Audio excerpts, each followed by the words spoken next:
índio do Brasil, é mentor da Casa Fraterna André Luiz, em Cristalina, Goiás. Em sua última encarnação, Arthur Índio do Brasil e Silva nasceu no Rio Grande do Sul, no dia 23 de junho de 1856, filho de Tito Lívio da Silva e de Maria Medeiros da Silva. Fez os estudos secundários no tradicional Colégio Vitório, no Rio de Janeiro, então capital do Império, e, em seguida, cursou a Escola Naval, onde deu início à carreira militar. Em 1876, o governo brasileiro criou a repartição hidrográfica da Marinha.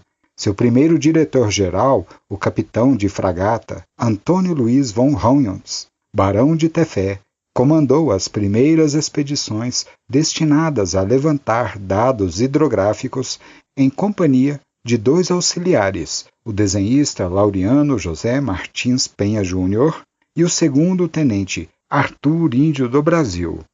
Em 1882, por ocasião da passagem do planeta Vênus pelo disco solar, em diferentes partes do mundo, organizaram-se comissões de engenheiros hidrógrafos, a fim de observar o fenômeno astronômico a partir de diferentes pontos da Terra. Também, nessa ocasião, o agora primeiro-tenente Índio do Brasil acompanhou o diretor da repartição hidrográfica. Em 1883, Índio do Brasil se destacou pela invenção de um aparelho elétrico destinado a registrar automaticamente as diferenças de níveis das marés, o eletromarégrafo. Em 1890, ano seguinte ao da proclamação da República, Índio do Brasil foi para a reserva no posto de capitão-tenente e, a partir de então, passou a se ocupar da vida política. Realizadas em setembro de 1890, as eleições para o Congresso Constituinte, que deveria preparar a primeira Constituição Republicana do Brasil, Índio do Brasil foi eleito deputado pelo Pará. Tomou posse em 15 de novembro do mesmo ano e foi um dos signatários da Constituição de 1891. Eleito em seguida senador pelo Pará, ocupou uma cadeira no Senado Federal entre 1906 e 1924. Em 1921, participou da Comissão do Monumento ao Cristo Redentor, constituída com o objetivo de discutir o projeto e o local para a edificação do monumento a ser erguido na cidade do Rio de Janeiro, por ocasião da comemoração do centenário da independência do Brasil. Casou a primeira vez com Delfina Índio do Brasil, que faleceu 6 meses após as bodas, vítima de tuberculose. Em 1923, casou-se no Rio de Janeiro com Clarice Lage, filha do comendador Antônio Martins Lage, e de Ana Rita de Matos Costa Pereira de Faro. Clarice casou-se a contragosto de sua família, pois Arthur Índio do Brasil e Silva era um homem mestiço e não possuía um sobrenome reconhecido. O casal se tornou uma referência cultural no Rio de Janeiro da Belle Époque.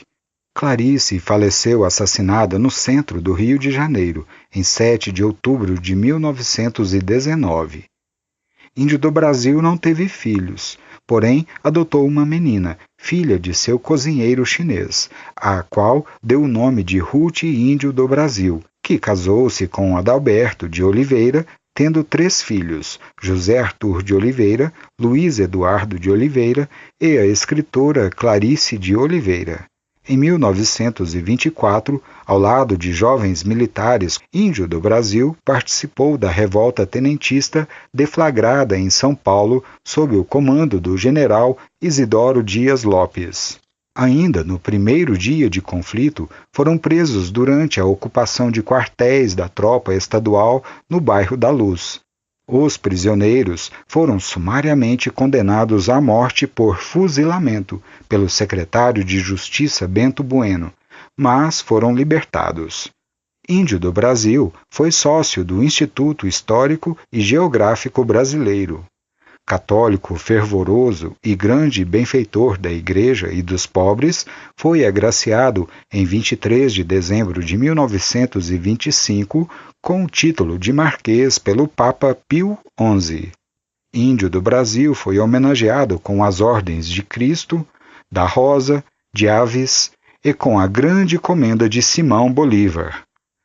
Arthur Índio do Brasil desencarnou em 21 de março de 1933.